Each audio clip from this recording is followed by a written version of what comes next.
Welcome, welcome, welcome.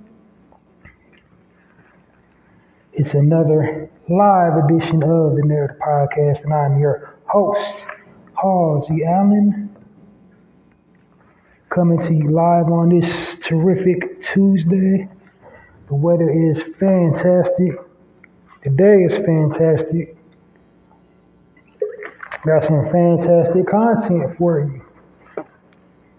I know I said fantastic a lot, but I'm feeling kind of fantastic. So welcome all my narrators. Welcome anybody that's unfamiliar with my platform. Welcome to you today, sir, ma'am.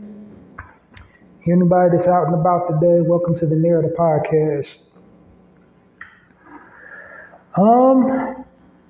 So all my narrators, they already know the demonstration of my podcast. They already know what type of content to expect from me and what the podcast and the platform is all about. So, to all my new listeners, newly tuning in right now on this live edition of the Narrator podcast, I'm going to walk you through a brief overview of the Narrator podcast to bring you up to speed about what the content and the platform is all about. So here we go. We're starting at the very top, the tippy top, the name, the narrative. So I named my podcast the Narrative Podcast because the media, we use a false narrative about original people and original culture.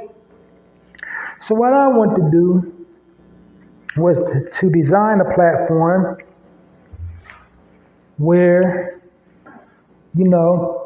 we're celebrating our people and our culture rather than always being introduced to the negative stereotypes and stigmas and all the negative nuances within our culture and about our people, always constantly in our face, that we're always constantly being bombarded with by the media. So essentially what I want to do on this platform is empower and uplift, impact and motivate rather than tear down and destroy like the mainstream media does to our people and our culture. They do this intentionally. It's basically psychological warfare at its best when they do that. They primarily do it for profit, but then also they do it to warp and control the minds of the masses about our people. You see, they want to market us a certain way to a certain demographic of people. They want to market us as, irredeemable and unsalvageable and, not,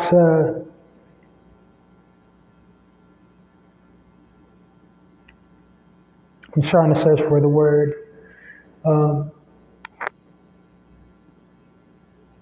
not social. It'll come to me, but I just had a brain fart. But basically, they want to try to paint us out to be savages.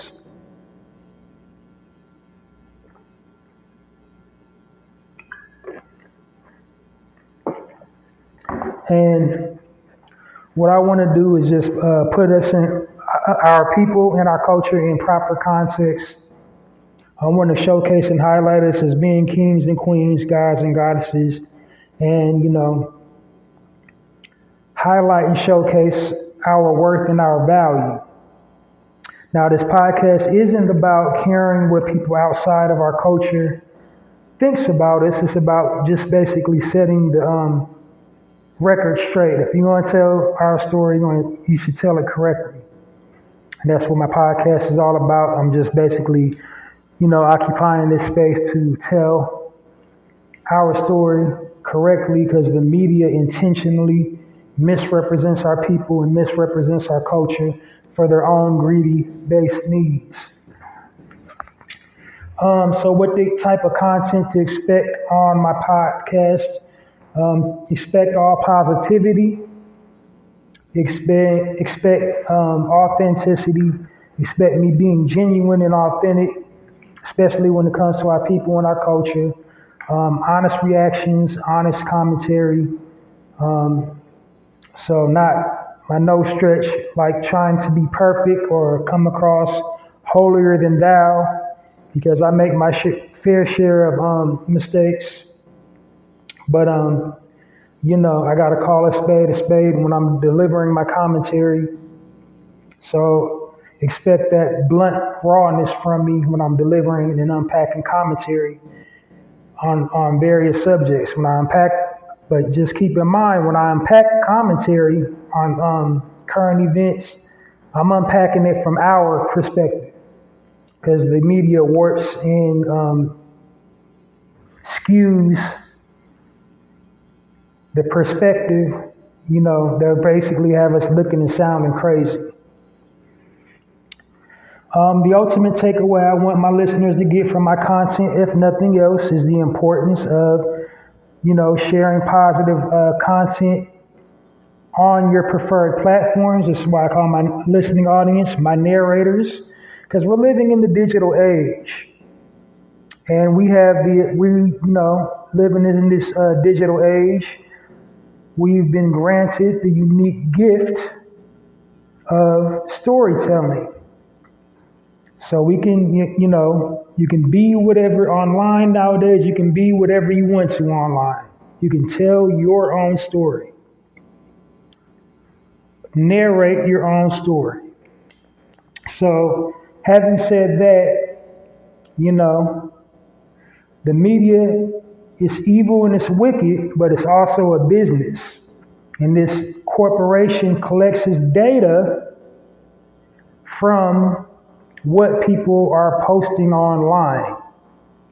So just imagine us as a people, if we're always feeding into these negative stereotypes and stigmas that the media puts over us, if we're always posting gang culture, gun culture,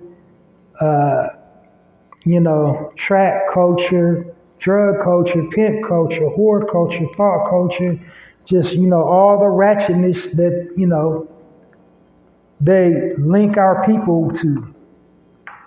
Just all these negative images and sound bites that they link our people to and, represent us to that standard. So what we should be posting online and what I provide on my platform is positive frames of reference about our people. Like we should be posting, stories about leadership, entrepreneurship, unity, growth, coming together, solving our own problems, being pillars of the community, raising our children, having family structure, just basically the opposite of how they represent us and how they portray us in the media, in news, in movies, television shows, in literature, in periodicals, magazines. Like we need to online be the opposite of that. And we can control that by what we're posting online. This is why I call my core audience, my core listening audience, my narrators. We got the unique ability to tell or narrate our stories. And that's the perspective where we need to be narrating our story. We need to be narrating it from the perspective of being pillars in the community, raising our children, giving a damn about something. They got us just out here not caring about anything. Having morals, having values, being decent.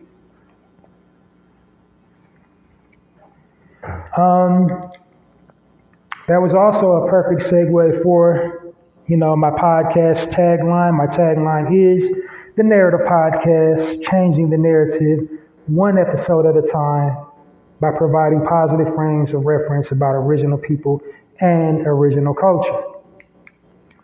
So having said that, that's also another segue into something else I do here on my podcast. I refer to our people as original people, versus black. And reason being, I believe original is better describes us than the word black. And I'm gonna break that down. I'm gonna try to be super brief and to the point. Because another thing on my platform, I try to be brief and to the point. I want to put the knowledge out, plainly. I don't want to dumb myself down, but then I also don't want to shoot over people's heads. I want the knowledge to be all inclusive. So no matter what level you're at intellectually, you can keep up and digest it. I want my content to be digestible, and I want it to also flow and have a nice and have some cohesion to it. You won't have to clear your entire schedule if you miss an episode here and there. And it just flows and it resonates with you, and you can share the knowledge, you can listen to the knowledge and apply the knowledge that I'm sharing with you on this podcast. And to do that, I got to keep it as simple as possible.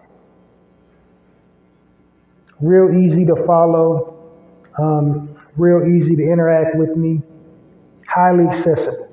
That's what I'm bringing. That's how I'm setting myself apart from other podcasters. I got accessible content, you can feel included and, not feel like, whoa,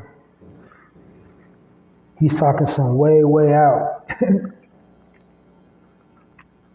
But I also do challenge my listeners to think and not go for the okie doke and to question everything, to question all forms of information, fact check, do your own research and all that. Firm believer in all that. But anyway, back to the original versus black thing. So yeah, in the beginning, we were before anything was. And by we, I mean the original man and the original woman, aka black man, black woman. We created all things or originated all things. We originated spoken language and written language. And when we originated that, when we created the word black, we made the word mean all things positive. All things positive. All things positive was linked to the word black. Because we also believe and still believe in the power of words. Once you release it out of your mouth, it becomes reality. And so, having said that, when we created the word black, it meant something positive. It meant something powerful. It meant something impactful, something life-affirming. It meant like basically the beginning of life. It meant beautiful. It meant strong. It meant resilient. It meant wealthy. It meant opulence, It meant sophistication. It meant, intelligence when we created it. But another group of people whom we nurtured, and that's the true nature of our people. I talk about the true nature a lot on my platform as well. A group of people that we nurtured and taught how to survive in this wilderness, in the world. They came along and they kind of flipped the narrative on the word that we created. They, recorded it down in history or his story, and that made it mean something negative. They completely went on the inverse.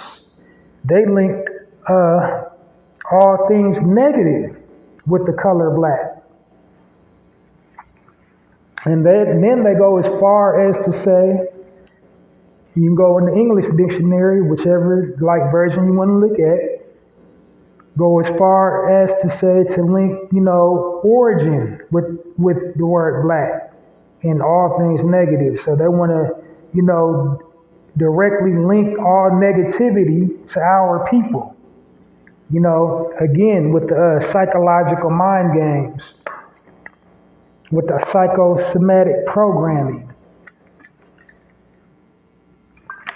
So in most dictionaries, you'll find, you look up the word black, it usually says something along the lines of black people possessing a dark skin pigment, or, a dark skinned people originating or descending from Africa.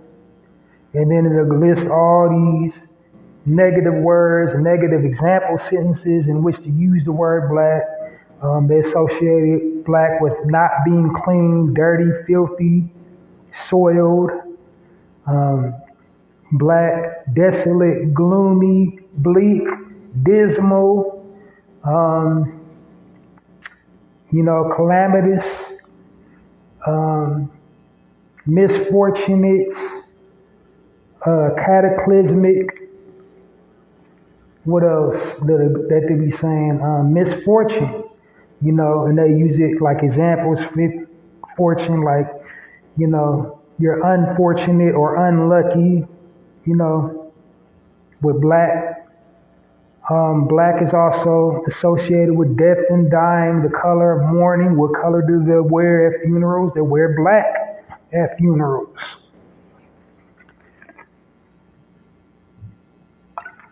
The way they got it in the dictionary, they also associate the color black with pestilence and disease and dying, the end of all things, when in reality, we're the original man and the original woman of this planet. We're the beginning of all things. So we originated spoken language, written language, mathematics, science, alchemy, chemistry, agriculture,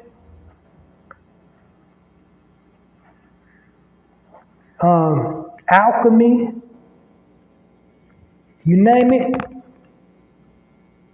we did it. Construction, building, like, we did everything first. But again, the powers that be, they didn't record it down in history like that.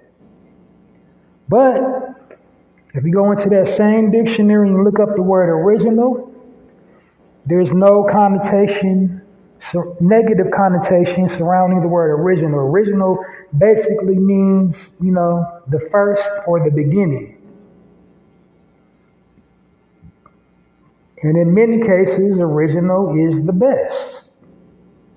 Now, that's not saying, we're superior to anyone, but definitely scientifically, historically, actually, factly, we were first. And that's an undeniable fact. We're on the planet first, period, point blank. So for that, I think us being referred to as original is better than being called black. And so on my platform, I refer to our people as original as possible. The only times I don't is like when I'm reading the article, and the article literally says in the article, black man, black woman. That's the only time I won't, swap out original for the word black. Like if it's already in the text that I'm presenting, because I present positive frames of reference, and that's, articles are positive frames of reference. So when I come across positive articles, I share them on this platform like I'm going to do this evening, which is the perfect segue to my tagline. My tagline is the Narrator Podcast, changing the narrative one episode at a time by destroying negative stereotypes about original people and original culture. How do I destroy the negative stereotypes? By providing positive frames of reference. And that's what I'm going to do this evening on my live feed on the Narrator Podcast. I ran across some articles and I want to share with my listening audience. I want to share some positive frames of reference because we're always constantly being bombarded with negativity. So I want to put some positivity in your life this evening. And then going to unpack some commentary. We got to deal with it. And when I unpack the commentary on current events, I'm doing it from our perspective. I'm telling our story because if history hasn't taught us anything, it's taught us this. If you don't tell your own story, you'll have your story told for you. So that's what I'll be doing this evening. I'm going to share some positive articles, and then I'm going to go into some commentary about current events. And then if there's any time allotted, I will walk you through my format for a full episode of the Narrative podcast. And then I conclude my broadcast day and leave you fine people out there in audio podcast land to enjoy the rest of your evening. But just 1 second, bear with me 1 second, trying to get my situation situated.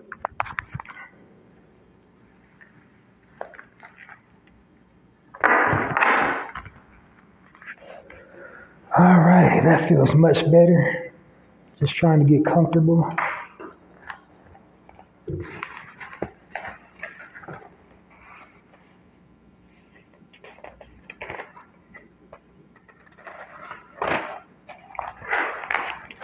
Okay, all right, diving right on into the content on the Narrator podcast, 6/28/23, Tuesday.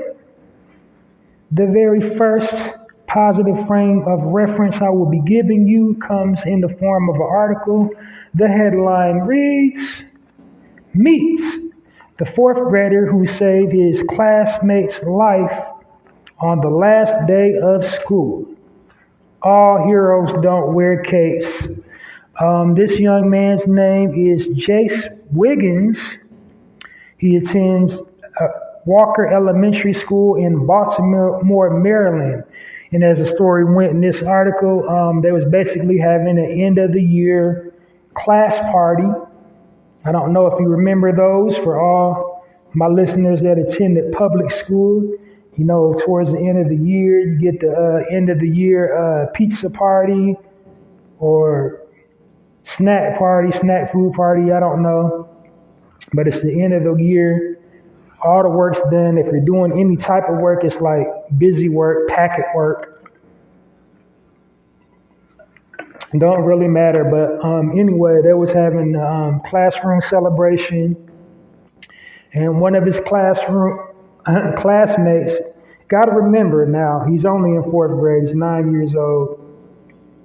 One of his classmates, I'm laughing, but it's not funny at all. But one of his classmates was chewing on a soda pop top or pop top, wherever you're at. Some people call it soda pop. Some people just call it pop, whatever.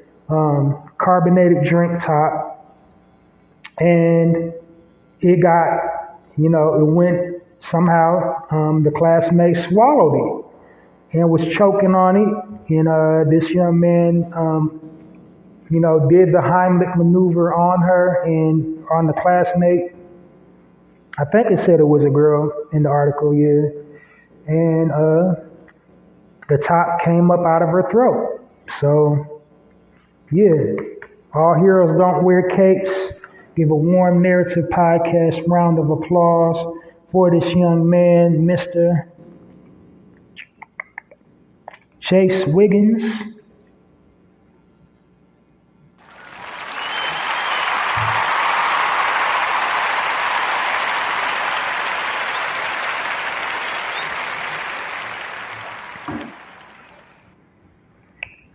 All right, moving right along. Up next on the Narrator podcast, second article, the headline reads, "Formerly homeless, this CEO of her own retail estate firm is now building a $14 million affordable housing project. And the sister's name is Tarika Smith. Tarika Smith became homeless because she was somehow she found her way into adoption. Foster system.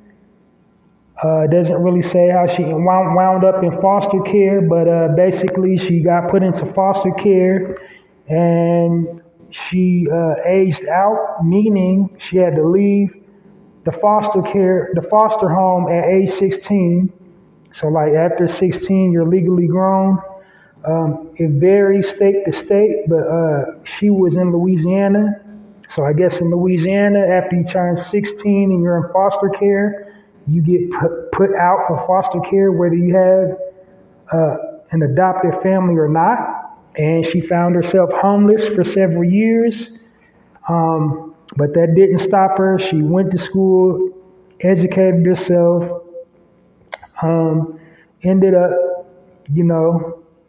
getting into real estate, self-taught, and parlayed enough money to, build her own community, fueled by her dream of having her own place while she was homeless. The whole time when she was homeless, that's all she used to, go to sleep and wake up and dream about, just being with proper shelter. That was her dream to keep her going. And then once she achieved her goal, she didn't just be content with just having proper shelter for herself. She remembered what it was like to be homeless and to be without shelter. And she didn't want anyone else to experience the hurt that she experienced from when she was homeless. And she decided to, do something about it. She created her own housing project. And the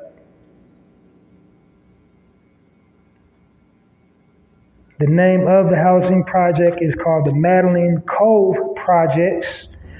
It features 30 available homes, 60 townhouses, and a 50-unit senior complex. So that's more than impressive. I believe,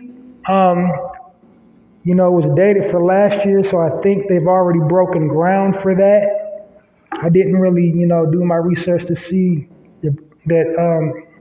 how far the article progressed. It's just like, when I come across these articles, I take a screenshot and I just kind of, put it in my mental Rolodex for, to share it back at a later time whenever I have some free time on my podcast. So, and keep in mind, I just now recently started doing lives. Like I started way back in the pandemic or whenever, we was all in lockdown or whatever. That's when I started my podcast. So the lives is it's a newly added something I started doing like right after we came out of it. So, my lives are pretty much super random.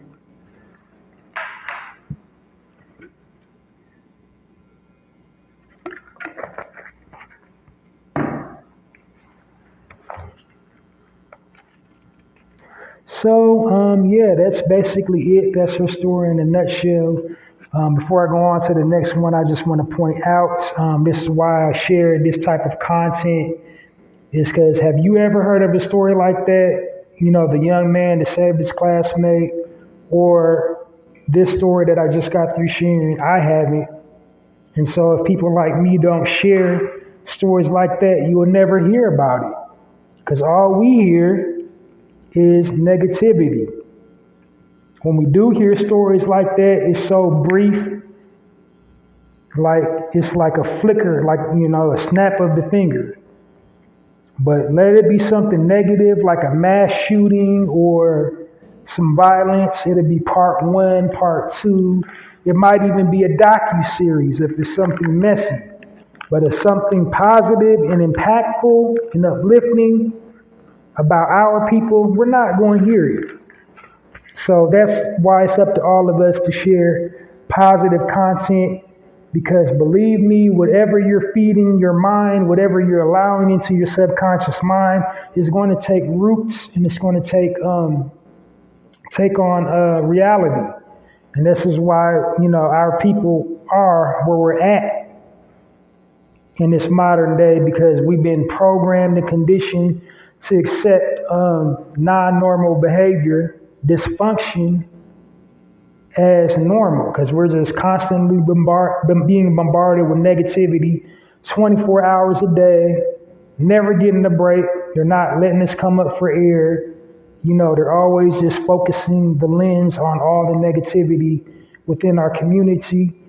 And sure, it's up to you as a man or a woman to decide what you want to focus your attention on, what you want to water to grow in your life, in your own personal life, and whatever you're trying to manifest. Is up to you to do that. But also, we're not going to act like there's not a powers that be, and that they don't have an agenda. And that is their agenda, to constantly bombard us with this negativity, to desensitize us and make us accept, below average living conditions as normal. We do this within our culture. We be like, oh, that's so hood, that's so ghetto. We even share it back on social media, name one thing inside a black home. And we'll say something along the lines of, a government cheese sandwich, or menthol cigarettes or something like that, putting stuff in the Crown Royal bag, stuff like that, nuances we accept as normal because we've been programmed and conditioned to accept, below average living standards as normal. As it's a badge of honor, like a cultural thing that we do. And don't get me wrong, everybody has, negative nuances within their culture. But for some odd reason, only our negative nuances we have within our culture gets broadcast into our homes, over the airwaves, 24/7 every single day, with very little positivity in between. We almost don't have any positive, moments that get broadcast worldwide. But we always got the negativity being broadcast worldwide, just constantly in rotation. Shootings constantly in rotation. Being destitute constantly in rotation. Living in depravity constantly in rotation. We're not seeing the excellence. We're not seeing the prominence. We're not seeing the pride and, the elegance and, the class and the decorum. We're seeing the ratchetness. We're seeing the strife. We're seeing the wretchedness.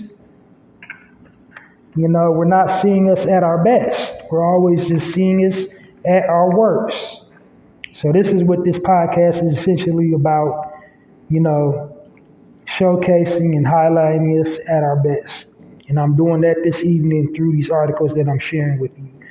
So didn't mean to get too long-winded, but join me in a warm narrative round of applause for Miss Terica Smith and Jace Wiggins.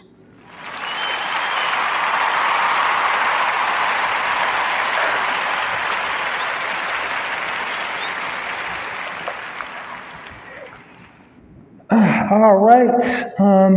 Today was a light bite on the articles. I usually have 4 to 6, but I only got 3 tonight. Primarily because I wanted to spend a little bit of time on my commentary. It's going to take a little bit of time because I want to be really selective with my words and careful with my words and how I speak about this topic. So for that reason, I kind of limited my articles this evening just because of the commentary. Because again, I want my content to resonate with the listeners.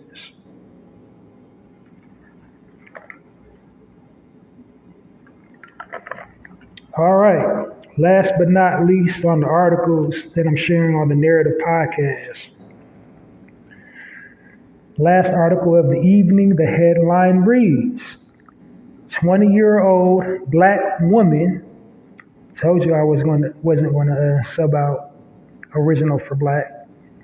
20-year-old black woman graduates college named HBCU Entrepreneur of the Year.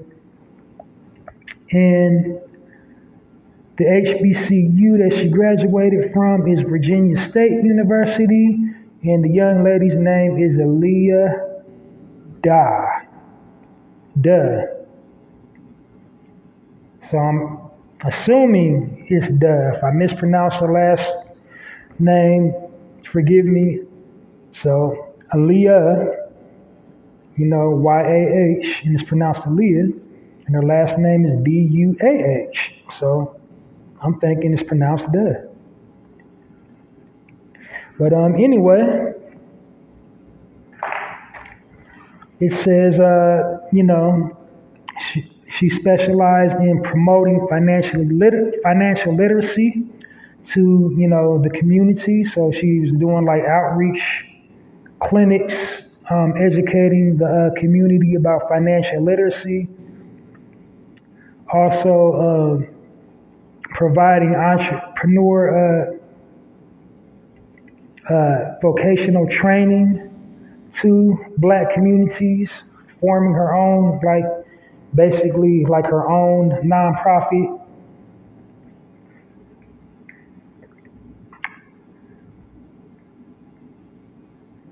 And then she even founded her own nonprofit called the Financial Revolution.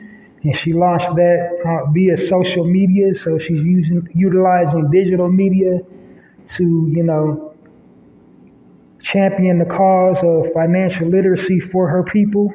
And that's why she was recognized by Virginia State University. And so please join me in a warm Narrative podcast round of applause. If I butcher the last name, I'm going to butcher it again. I'm just going to say Miss Aaliyah D.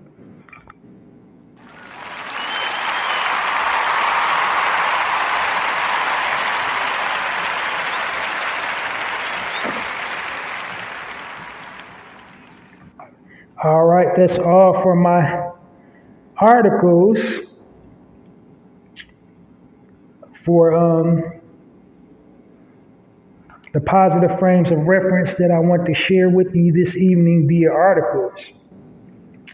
Now, so I'm going to dive right on into the commentary, address this elephant in the room.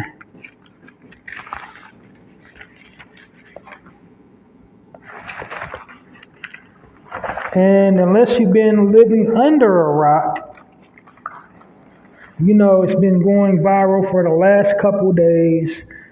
The case of Miss Chalisa Hood and her son. So if you're unfamiliar with the situation, basically, Chalisa Hood walked into a fast food restaurant in Chicago in the wee hours of the morning. So this is like little after midnight, 1-ish, 2-ish in the morning. And she got in an argument with another grown man.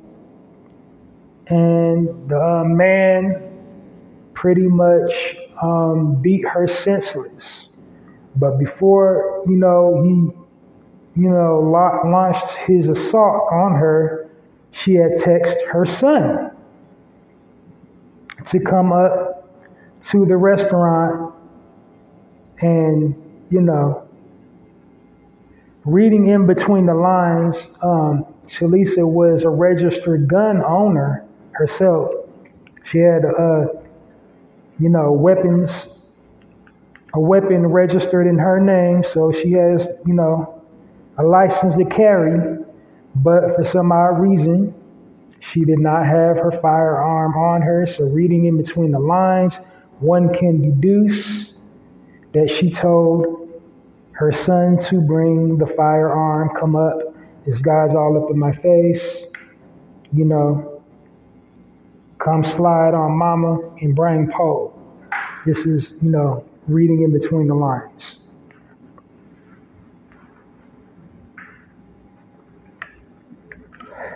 All right, so it's gonna take me a little while to unpack this because it's so many layers. You got onion layers to this thing.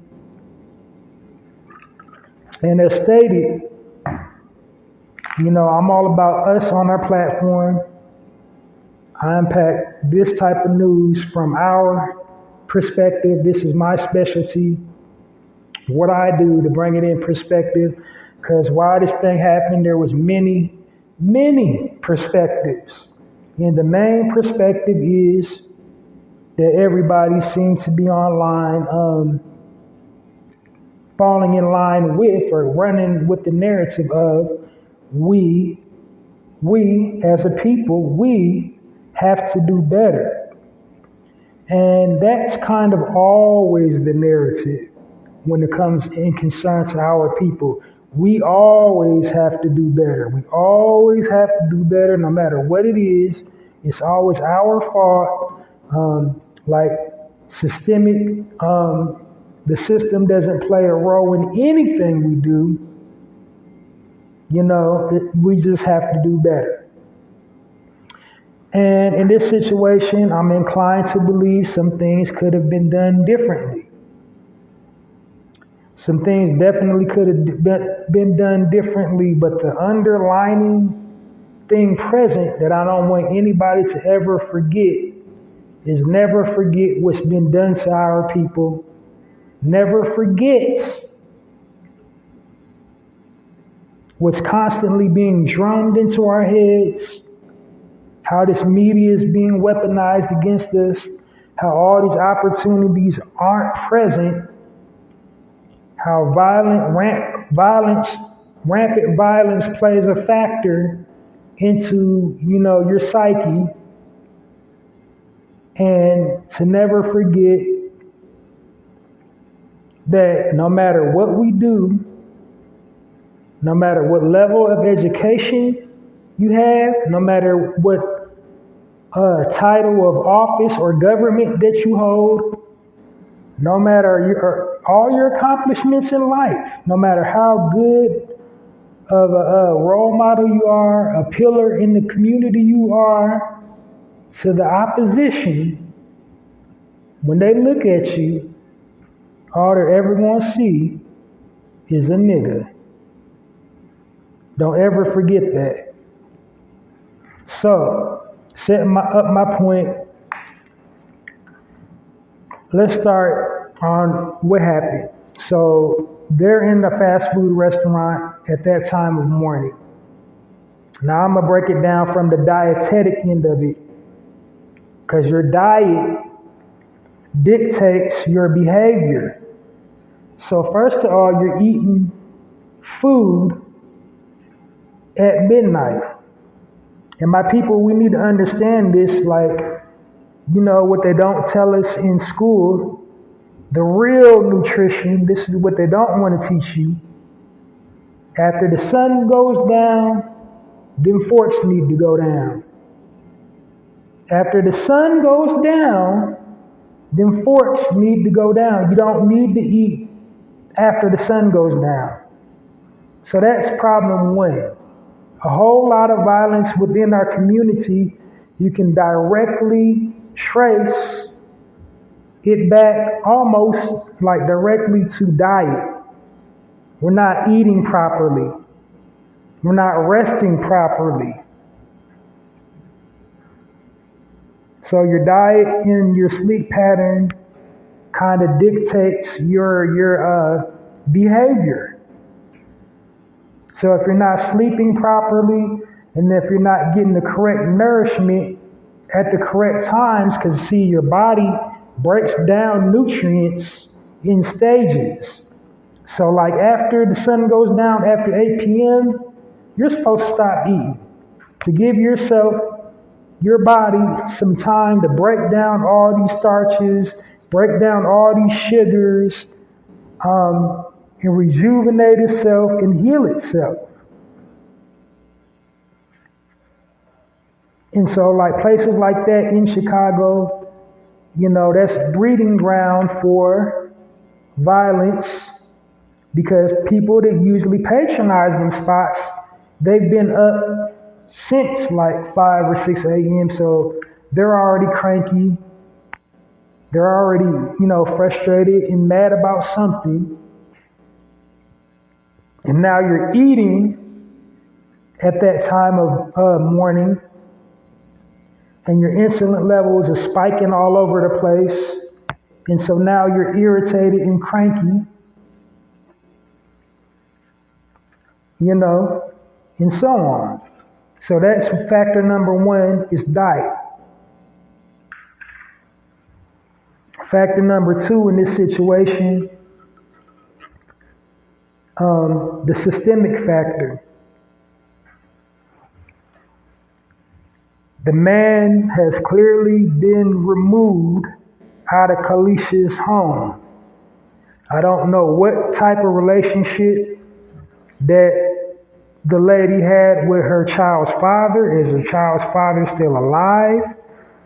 Is her child's father is she still dealing with him? What kind of man is he? What type of relationship do they have? But clearly,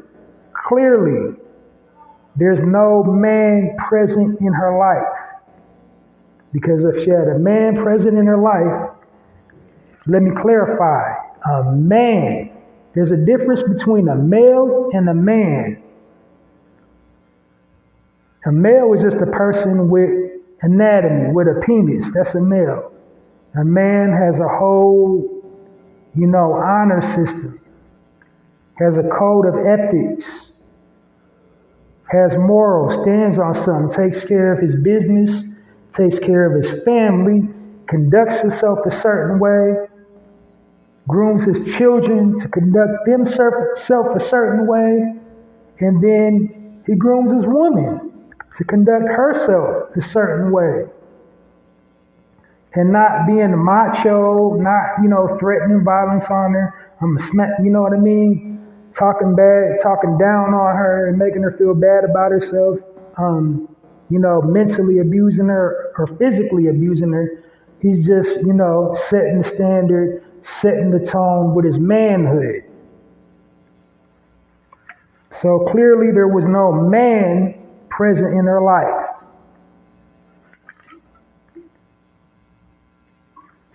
Now, we're going to get to the brother that unfortunately got killed, where he went foul at. There obviously wasn't a man in his life.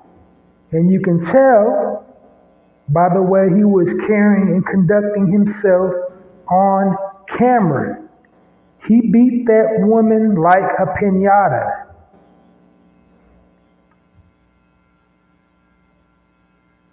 He was beating her like he was playing a video game, like he was, on the boss level.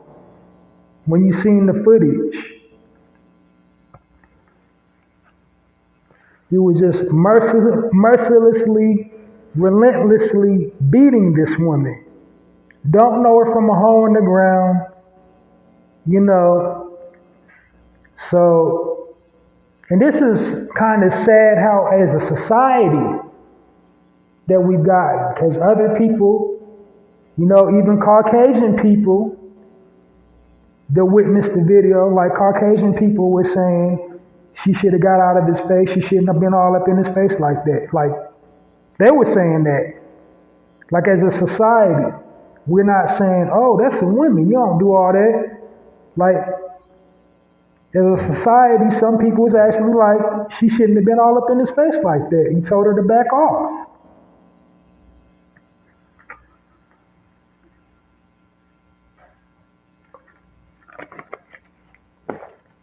That's sad. Again, programming and conditioning. We've been programmed and conditioned by the powers to be that that's the way we're supposed to treat our women. Sisters, that's how we're supposed to treat them. If they got lips, smack them. This is a product of debaucherous lyrics in hip hop. This is a product of blaxploitation movies, the pimp movies. That's what we perceive in our minds as reality. Like, that's how we're supposed to treat our women. That's where we're being programmed and conditioned into believing. We've been desensitized into believing that that's the way that you treat black women. That's how you gotta deal with them. Now, more of the problem, should she have backed off? Yes, she should. Yes, she should have. There's like, if you're a single parent woman, your only concern after you leave the house and you're caring for a child or children is coming back home in the exact same condition that you left the house in, because I got to take care of my children. I don't want my children to be without my presence. And you damn sure don't tell your child to do something that will inhibit or disrupt their lives in any type of way.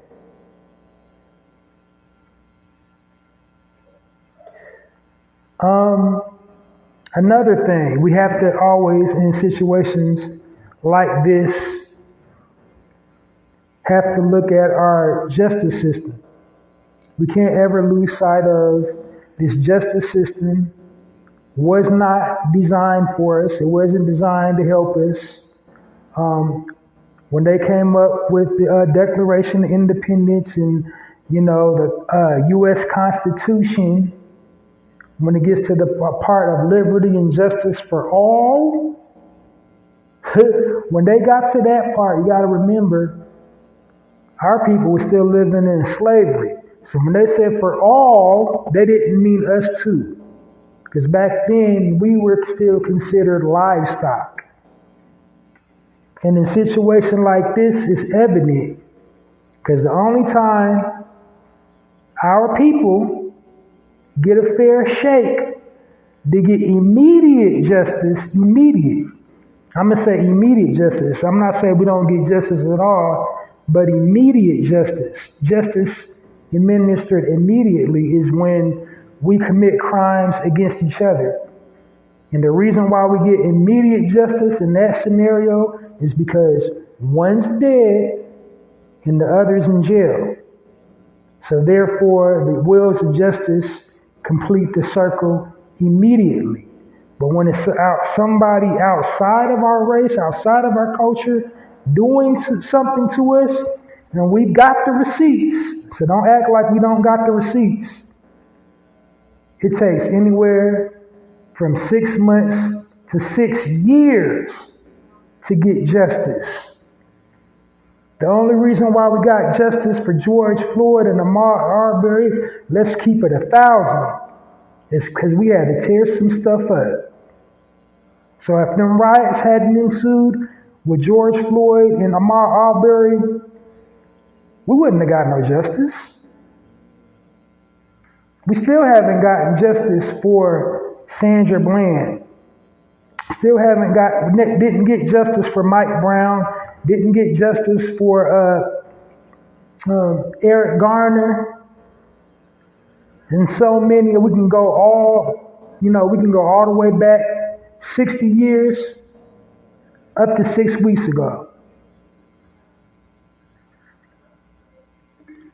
up to 60 minutes ago. So let's not act like, we just get expedient justice. And like more of a relevant case, today, the Buffalo shooter, when did that happen? He just now got brought up on charges.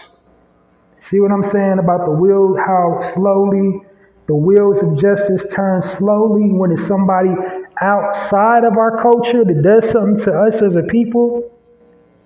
He just now getting convicted. Like this happened a couple days ago. They was ready to drop the jailhouse on the woman and her son. So thank goodness, she got exonerated of the charges. But at the end of the day, a brother lost his life. He's gone. He's out of here. He can't go home to his family.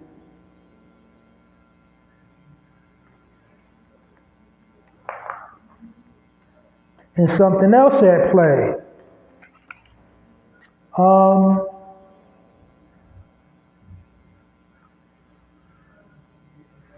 Our people are traumatized people. A lot of us need psychiatric help, counseling, and culturally we don't believe in that. Some of it is because of religion, especially in the Christian faith. In our culture, we believe we just pray to God, like we use God like a Band-Aid, and we just pray to God and God makes everything better. That's one reason why we don't do, psychiatric counseling or therapy. Another reason we don't do therapy is because time and time again, we've had supposedly therapy sessions, things you tell in confidence to your therapist, be used against us to break up our family structure. And I'm going to lay something on you. No cap, I am not lying. Strike me down, I'm not lying when I'm about to say this. It starts as early as grade school. And I'm pulling this chapter out of my own life just to prove my point. Attended public school, and my mother's golden rule, she would let us leave out the house. She would give us a quiz, go over our homework, review our shapes, addition, subtraction, because this is early year fundamentals as we're going through K through 1. Fundamentals, she's giving us the fundamentals out the door. What's this shape? What's that shape? Say your alphabet. And then the final lesson she would give us before we go out the door. And then what else, baby? Don't tell them white people nothing. And what goes on in this house stays in this house. That was the quiz before we went off to school. And damn it if it didn't pay off. Because here, I'm going to tell you, here's the robbery. Swear to God, this happened, not lying, no cap. This is how slick that the ops are with this, with how to do our children, how they tried to do me and try to do everybody in my class who was black. So they got the therapist, all right? This is like kindergarten, like grade K, and they got the therapy puppets. Ooh, they're trying to entice us with the therapy puppets. They had a therapy puppet called Mr. Peabody and a therapy puppet called Do So. Now, Mr. Peabody, he was kind of a marionette, had a little bat, kind of looked like Luigi from Mario Brothers. And Do So was a dolphin, like a hand puppet. Do So was a hand puppet, it was a dolphin. And the therapist would make these little therapy puppets try to trick us into admitting abuse in the home that wasn't present. You want to stick the hand puppet on the hand and be like, has your mommy ever did drugs before? And have they ever have they ever tasted funny smelling water? You know, you're 4 and 5 and like, what? You know what I mean? This is the type of psychosomatic traps that they lay for our children, is what I'm saying. This is why we don't trust therapy. So we're heavily traumatized people, but they put it to where we can't trust therapists to not weaponize the information that we give them, that we cooperatively, willfully give them, you know, hoping that they won't weaponize it and turn it against us and remove the child from the home or, you know, whatever.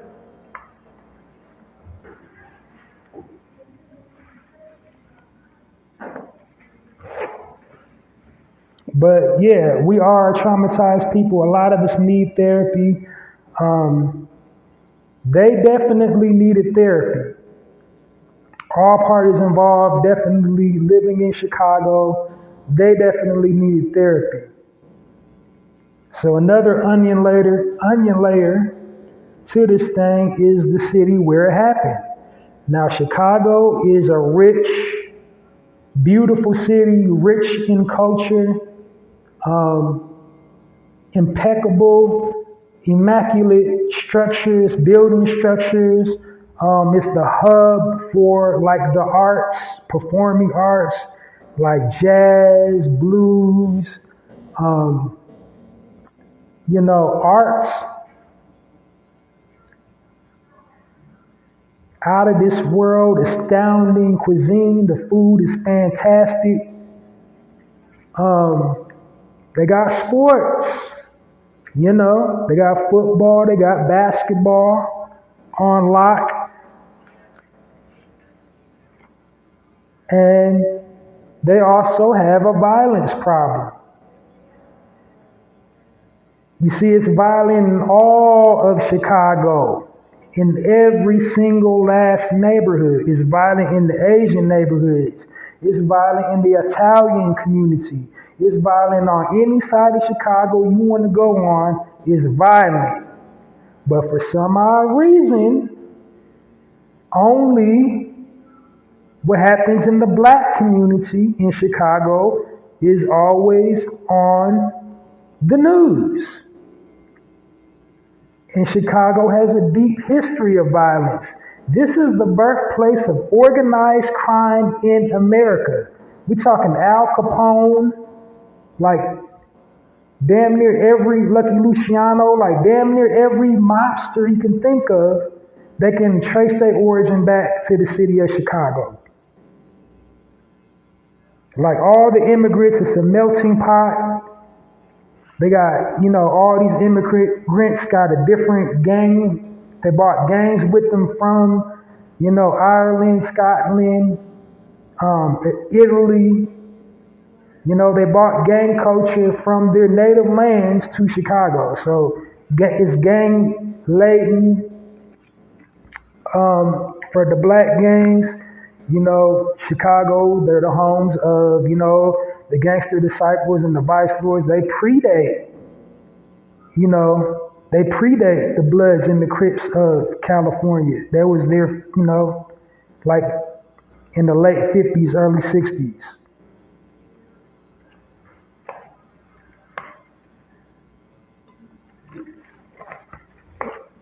So gang culture has always been prevalent in Chicago, is what I'm saying, and there's violence everywhere in Chicago. There's always been violence, so we gotta quit latching on to that narrative that black communities are more violent than other communities. The only reason why it seems like we're more violent than every community, because we're the only community that has constant 24-hour exposure to our violence in our neighborhoods. Like crime is crime, violence is violence. White crime happens in white neighborhoods. Spanish crimes happen in Spanish neighborhoods. Italian crimes happens in Italian neighborhoods, but those neighborhoods don't get publicized as much as the black neighborhoods again, because again, the powers that be, they're trying to market us as a certain way to certain demographics. That's essentially what slavery kind of was about. Essentially, they marketed us as intellectual property, but that's another time for another show. But more on this subject, you know, like I said, it's onion layers. So my point being with that, it was a lot of systemics at place as well. How that story just went viral like that. How on every single news channel in all of America, in the vlogosphere, every YouTuber that has a YouTuber channel was talking about it. Everybody on white Twitter, black Twitter was talking about it. Everybody on Instagram was talking about it. All the daytime television talk shows was talking about it. But when it happens in a white neighborhood, you never hear about it. And again, like I said earlier, the wheels of justice turn slowly for our people. The only time when we get expedient justice, rapid, a rapid verdict is when it's a crime we commit against each other. Then the scales of justice balance out. But when it's somebody outside of our culture doing something to us, then we gotta wait. Then it's the waiting game. And then it's the old cliche, well, the wheels of justice turn slowly. Yeah, it turns slowly when it's people outside of our culture doing something to us. Then it's slowly. Then the wheels of justice turn slowly. But you see, we saw how it went. When one of us is doing something to another one of us, then, the justice is rapid. Then the scales of justice balance out because it's one dead, one in jail. Why is that? Because slavery never ended. Incarceration is the modern day slavery. I bull kid you not, I seen this guy.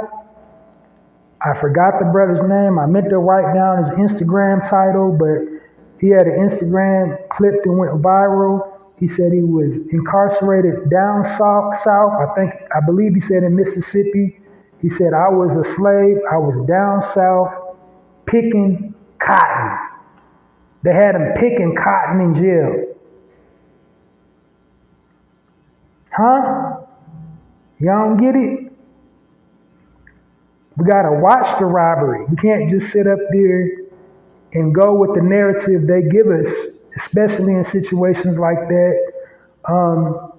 So when situations like that, it's easy to sit back and watch something like that and say what you would have did, what you should have did. It's easy to say what you would and should have did, but at the end of the day, another thing that I want to make very, very clear to everybody listening to this tonight, that we're all capable of that. Don't matter what color you are, don't matter how you was raised, don't matter what religious belief or spirituality practice you subscribe to, we all have that level of rage deep within us.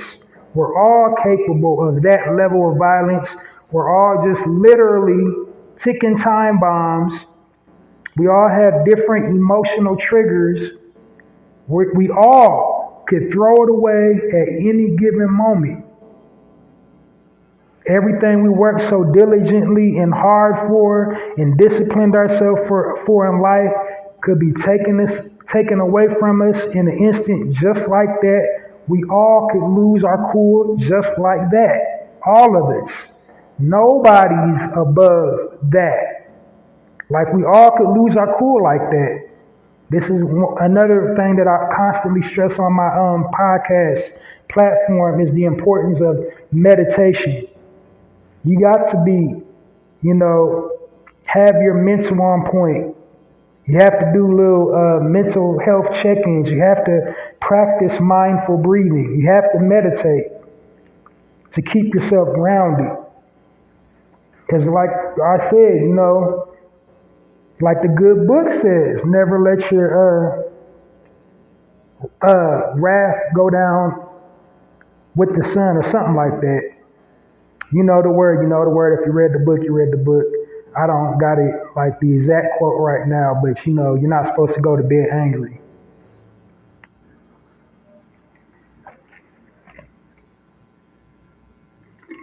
You're not supposed to go to bed angry for so many reasons. And again, this happened at a time when you're supposed to be in bed.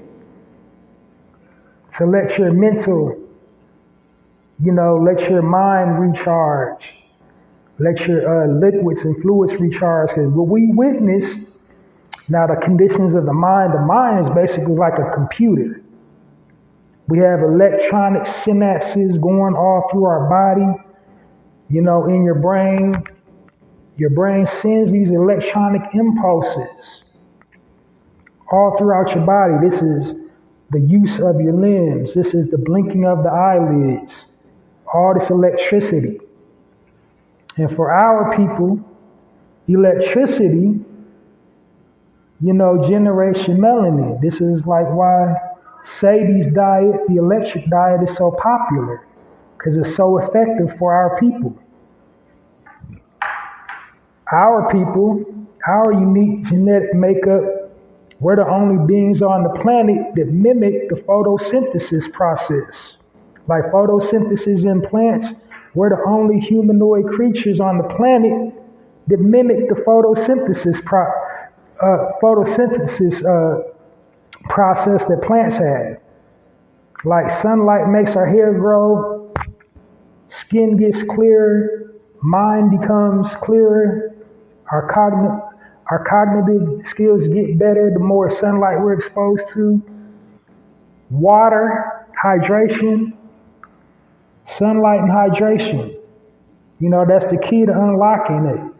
That inner eye everybody's always talking about.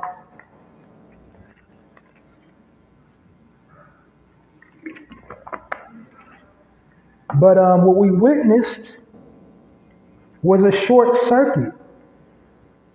Because when you overload a circuit, you're bound to get a short circuit. It's about when you got too much electricity going in, you're going to get a short circuit. And that's what we witnessed, a short circuit. He had an extremely long day. She had an extremely long day. They were sleep deficient. It's 1, 2 in the morning. He short-circuited. True story. No cap. Years ago, I was training. I was going to a trade school. I was taking up office clerical. True story. I'm doing calculations on the adding machine. And I'm just using this as, to tell you about overloading the circuit, kind of like to cement my point. And so I'm doing my calculations. I'm trying to get my certifications for my adding machine. And and then all of a sudden, out of nowhere, see a spark in my adding machine. And then the machine started to vibrate. And then poof, burst into flames, the paper roll burst into flames because it short-circuited. It was an older machine, it short-circuited, got used too much, it short-circuited. Where I'm going with this, we're constantly being bombarded with negativity, we're constantly absorbing violence, we're constantly being desensitized to violence, 24/7, 7 days a week, 365 a year. We never catch a break. We're bound to short circuit. What we witnessed at that fast food place was a short circuit. He tried to beat the life out of this sister. You know, she had a couple short little bolts not tightened too tight. She short circuited too. She told her son to sound off, squirt him up, and then you know what? Matter of fact, squirt up this whole restaurant. I'm laughing to keep from crying. It's not funny. What else did I want to touch on before I just leave it alone for the night? And another thing that absolutely made me sick to my stomach, like I had started, you know, the difference between a male and a man. I saw like about 4 males inside that fast food restaurant, but not one man. Not none of the males inside that restaurant intervened to stop that when he was just beating the life out of his sister. Not one man jumped up and intervened.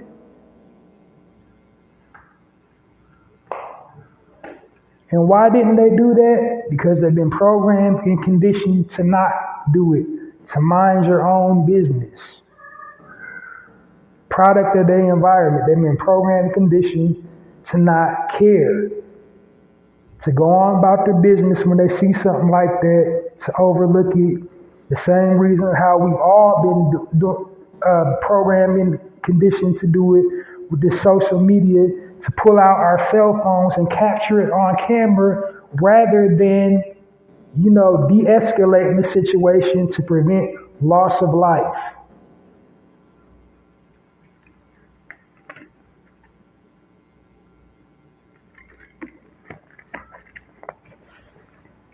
Well, I think I've, you know, covered all my points on that.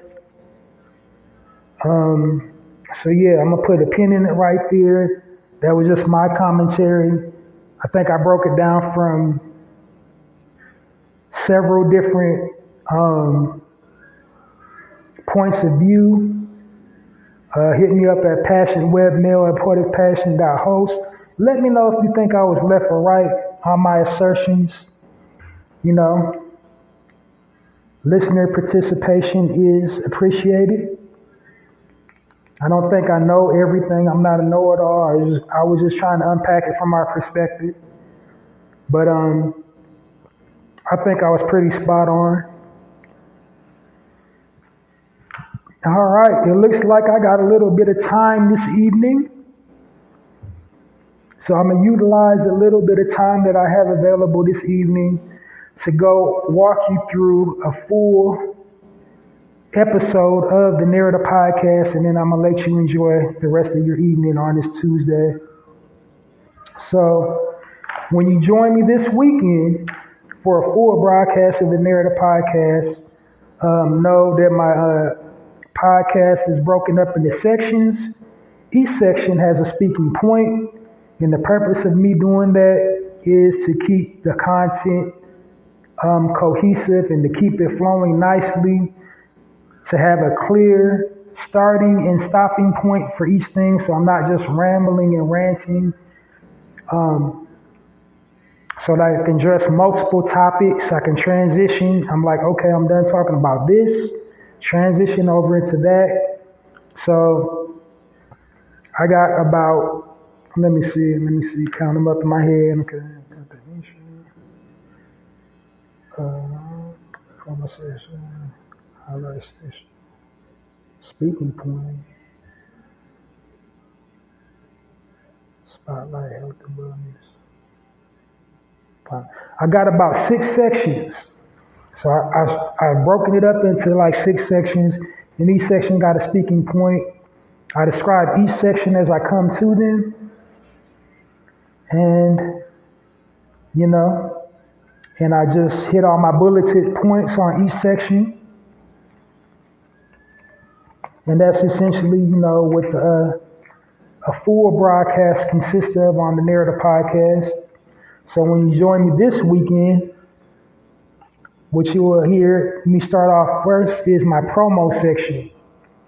In my promo section, what I'm doing is I'm offering businesses, original people owned and operated business owners, the opportunity to get free promotion from me on my platform, the Narrator Podcast, to promote their business, product, or service, anything they got going on, any project they want promoted. Hit me up and I promote it for 110% for free on my platform. And my purpose behind that is doing my part to help originate or circulate the original people dollar within the original people community.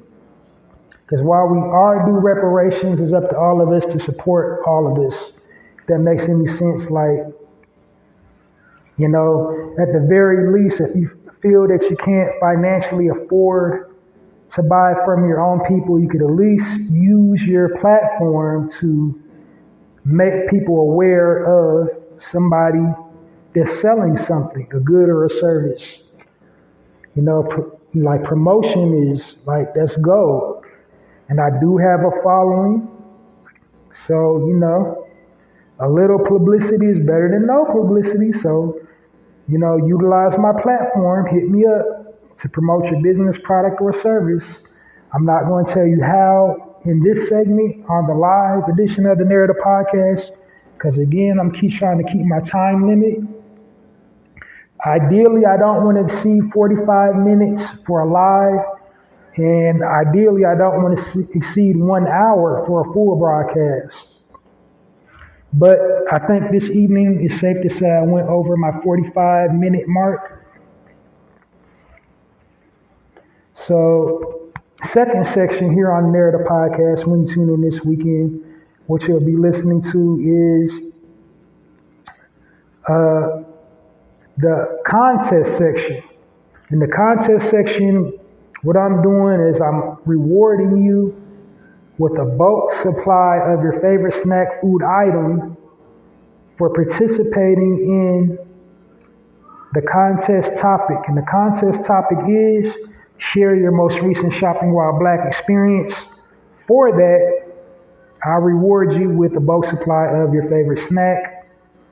Why am I doing that? Well, for listener participation and incentive, and it's basically just an incentive reward, to keep you interested in my content, so you can tell a friend to tune in to the Narrative Podcast, and you might win something free.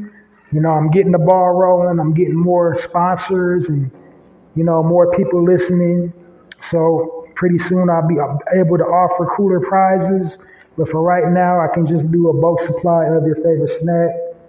So I'm shopping for sponsors because, when I get this ball rolling, I'll be able to give away vacation. I'll be able to give away airline tickets and AirPods and cool electronical gadgets and all that. But for right now, it's a bulk supply of your favorite snack that's just cost effective for me because it's coming out of my pocket. That's what I could afford.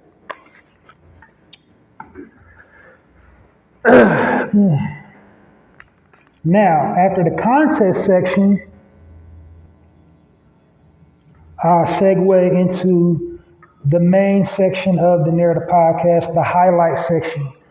The highlight section essentially is the main section of the Narrative Podcast because it's more indicative of what I do here. And what I do here is provide positive frames of reference about our people and our culture. And in the highlight section, what I'm doing is providing listeners with a positive frame of reference about entrepreneurship. Because we don't get a lot of positive frames of reference about that on television. We're grossly misrepresented in that area. The very few reality television shows that we have on the air showcasing, black entrepreneurs, the producers, the mainstream media, they drowned out the aspect of them coming from the gutter, coming from nothing, then all of a sudden earning 5 and 6 figures a year and having over 1,000 people under their umbrella, sending 20 or 30 families to college off of their brand. All that gets drowned out by the producers, and what they play up is the dysfunction. They play up the name calling, they play up, people stabbing each other in the back.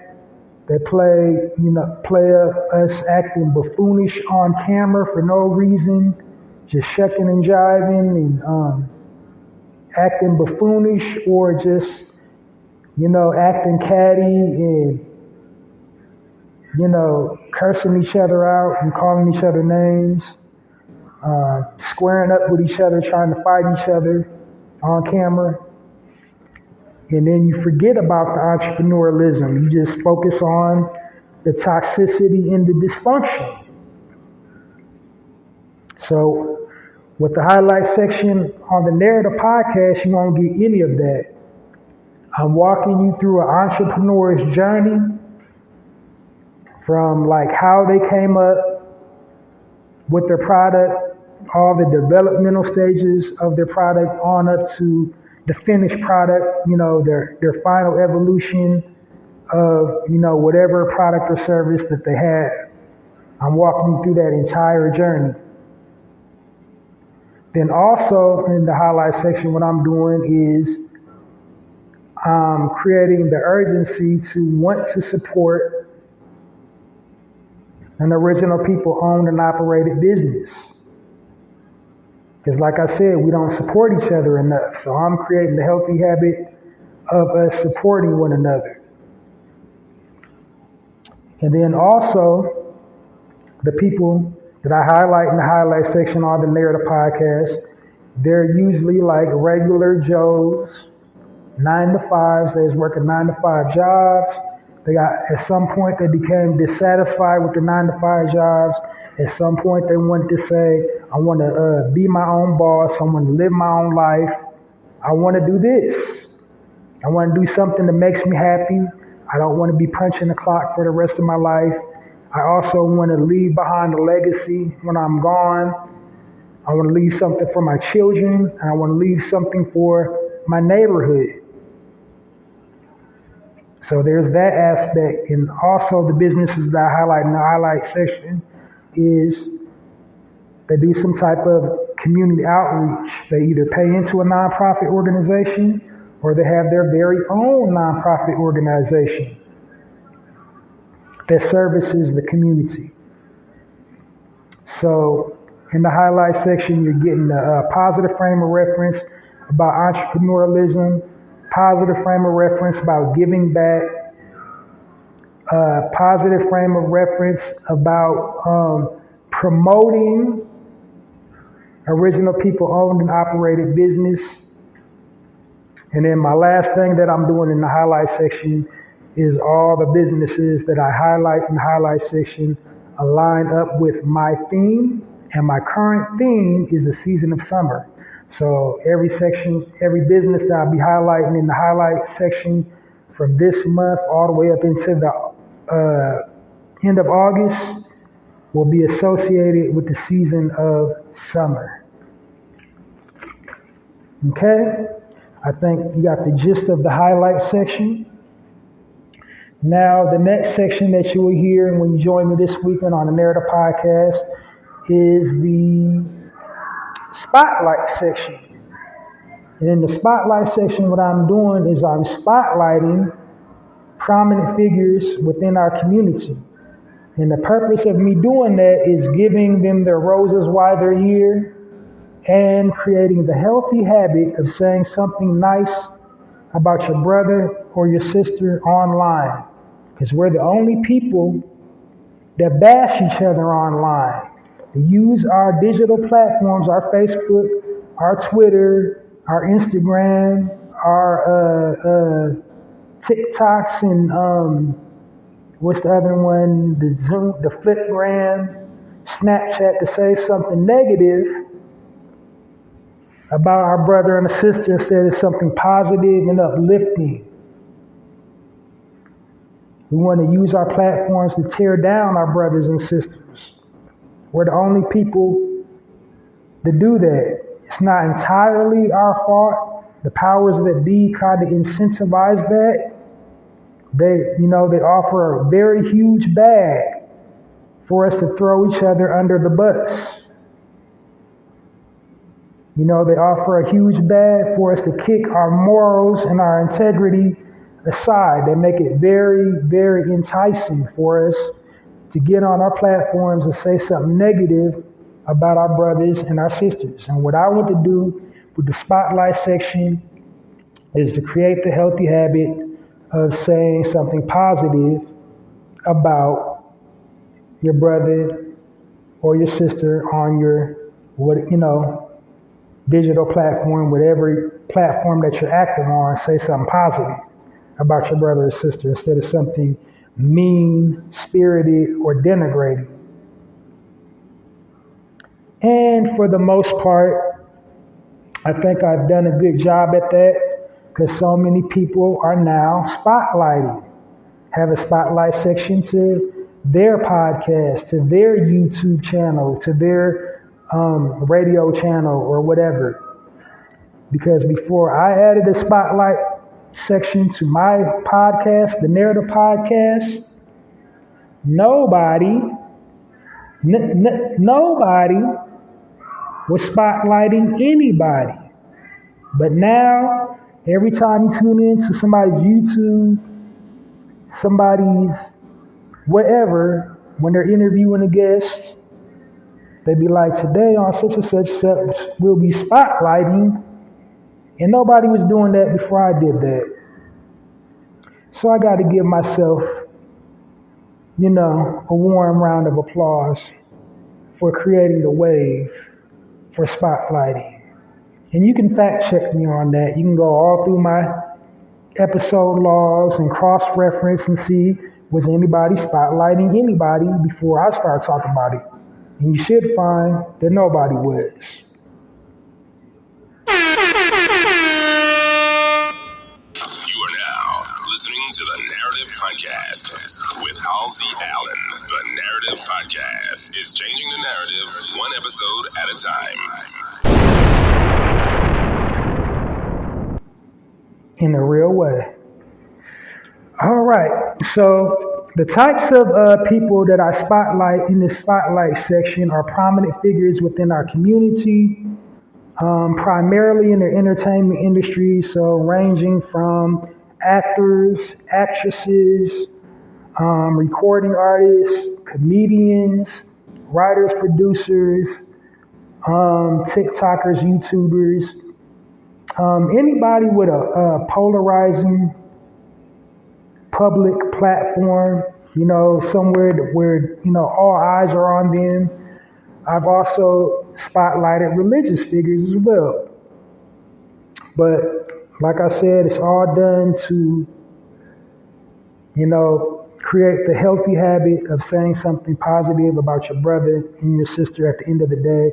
That's what the spotlight section is about on the Narrative Podcast, giving them the roses while they're here and putting the healthy habit in the atmosphere of saying something nice about your brother or sister online, as opposed to dragging a brother, dragging a sister, calling them names online, because we're the only people that do that, and we got to get better. We got to get better at, it's bad. It's bad and it's messy. All right, so after the spotlight section, I transition into the health and wellness section. And the health and wellness section is pretty much self-explanatory. It is just how it sounds. It's about health and wellness. I give tips about health and wellness in the health and wellness section. Why do I give health and wellness tips in the health and wellness section? Is because my people are very, very sick. They're very, very sick mentally, spiritually, and financially. These are all the areas that were being attacked by the powers that be.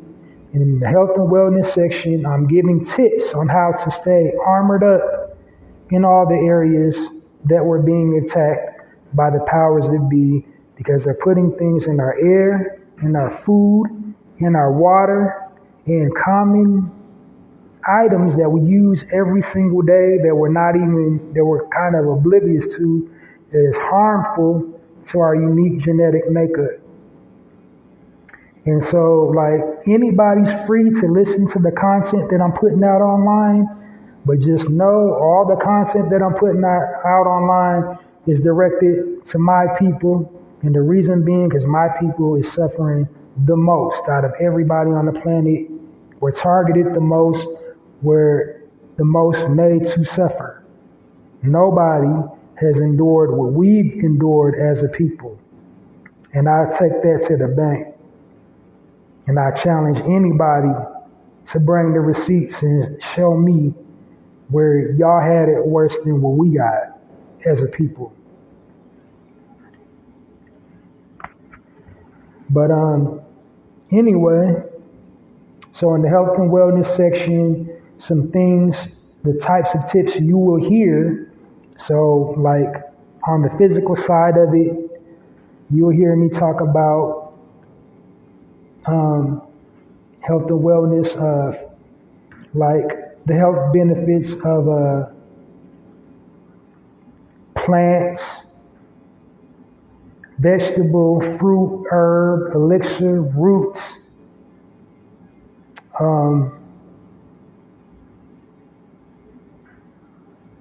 vegetable, did I say vegetable already?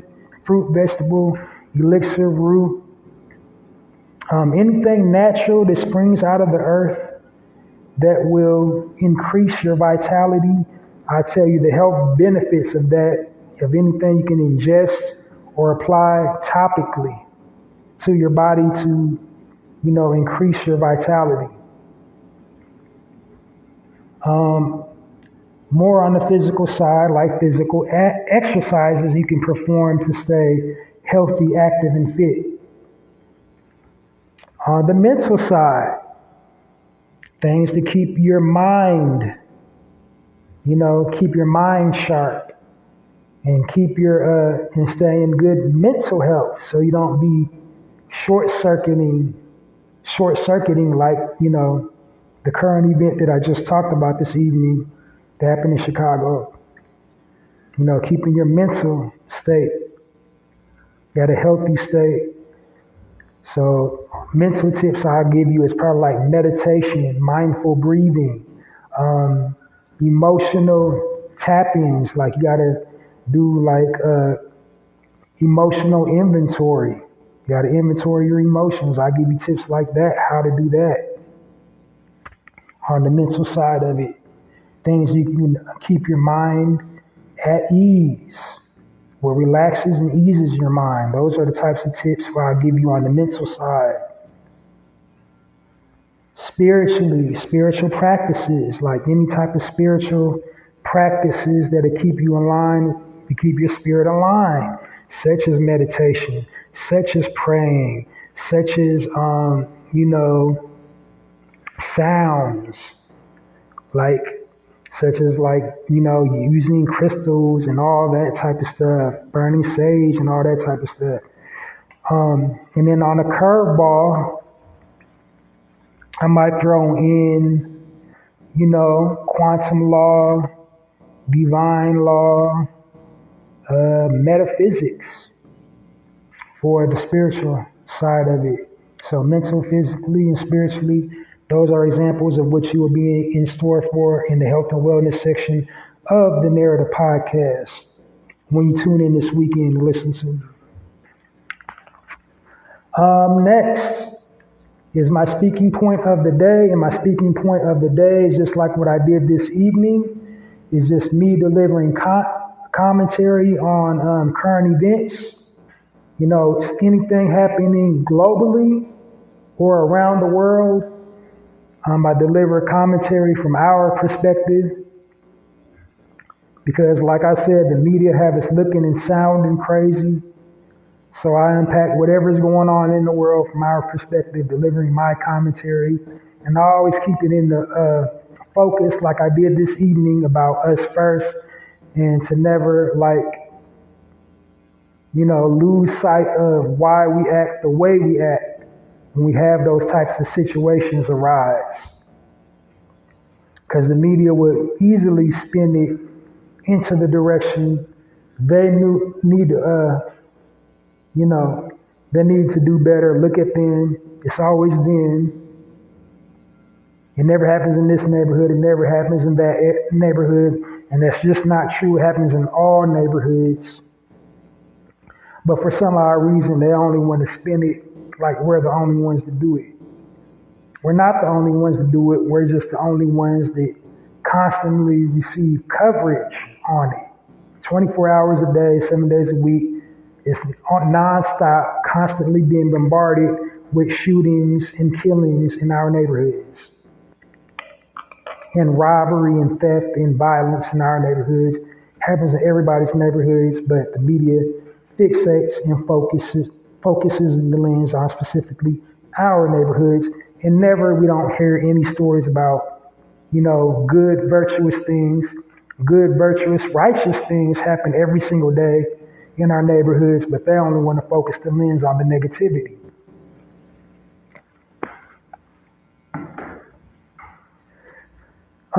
So after the speaking point of the day, I close things out with my final thoughts or final word of the day. And my final thought or final word of the day is just a nugget of wisdom, a gem, a pearl of wisdom, a jewel, whatever you want to call it. Something wise and insightful, something to resonate with you, something to make you think critically and be like, I never thought about it like that. So something philosophical is what I leave you with before I close my broadcast day with. And there you have it, the full format of the Narrator Podcast broadcast, a full broadcast day of the Narrator Podcast. So I know you're going to join me this weekend. You're going to be in for a treat. Thank you for listening this evening to a live edition of the Narrative Podcast.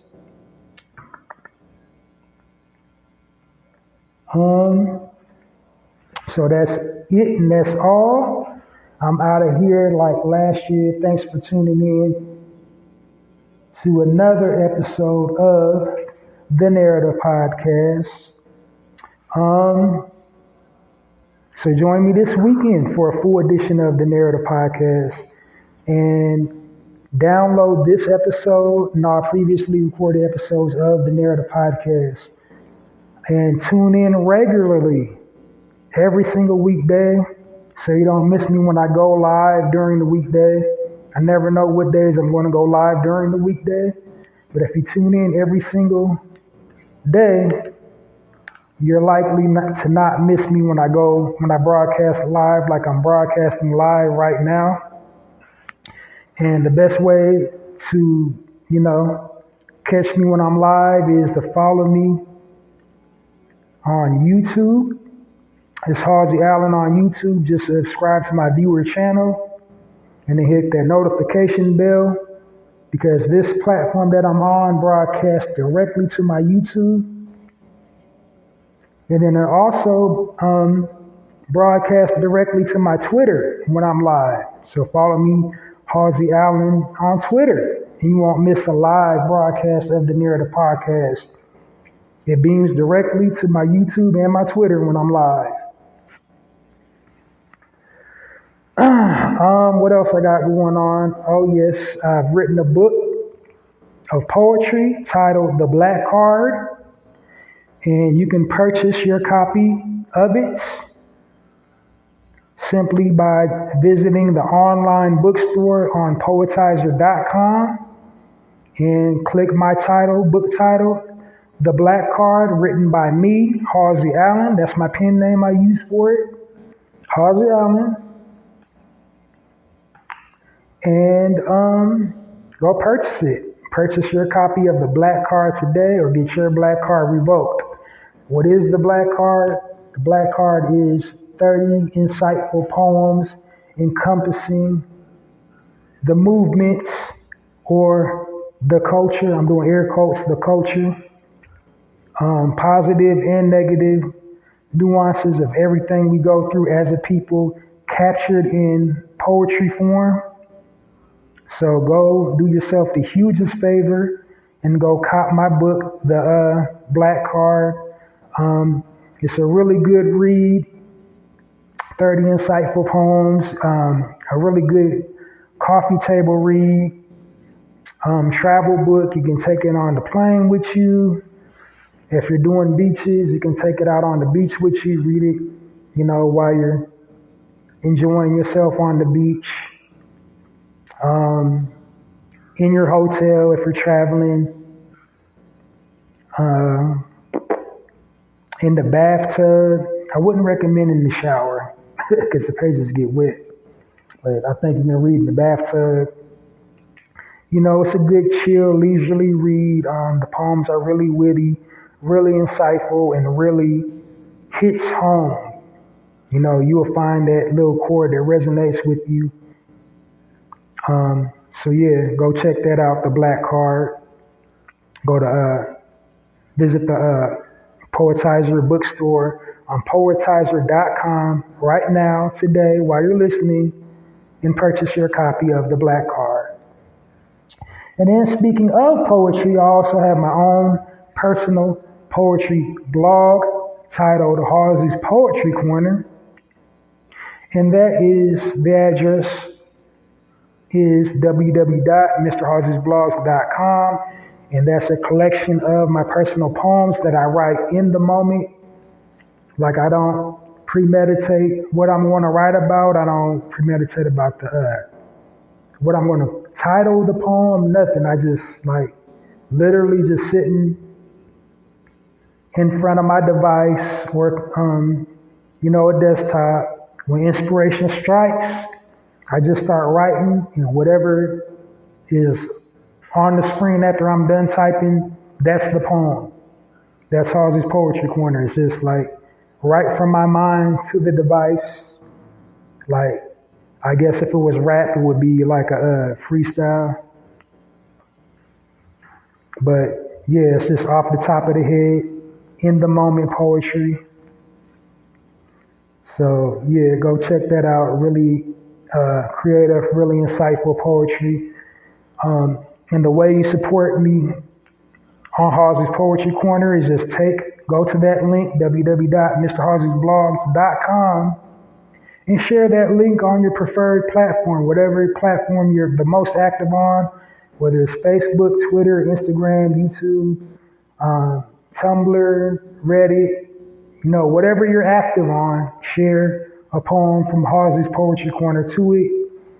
Of course, on the visual platforms YouTube and TikTok, you would want to shout out Halsey's Poetry Corner, shout out a poem that you like, preferably. You can also visit the link, and if you sign in with your Gmail account, you can comment on the poems you like. But definitely share poems from Halsey's Poetry Corner to all your platforms. Well, that'll do it for another episode of the Narrator Podcast. That's it and that's all. I'm out of here like last year. I'm sending my audience, love y'all family, sending you love, light, healing energy, and just, predicting nothing but success for you for the rest of this week. And just, sending positive vibes your way. But it's been great. Have a lovely evening. Join me this weekend for another full episode of the Narrator Podcast. Halsey Allen and the Narrator Podcast signing off. And it's like that.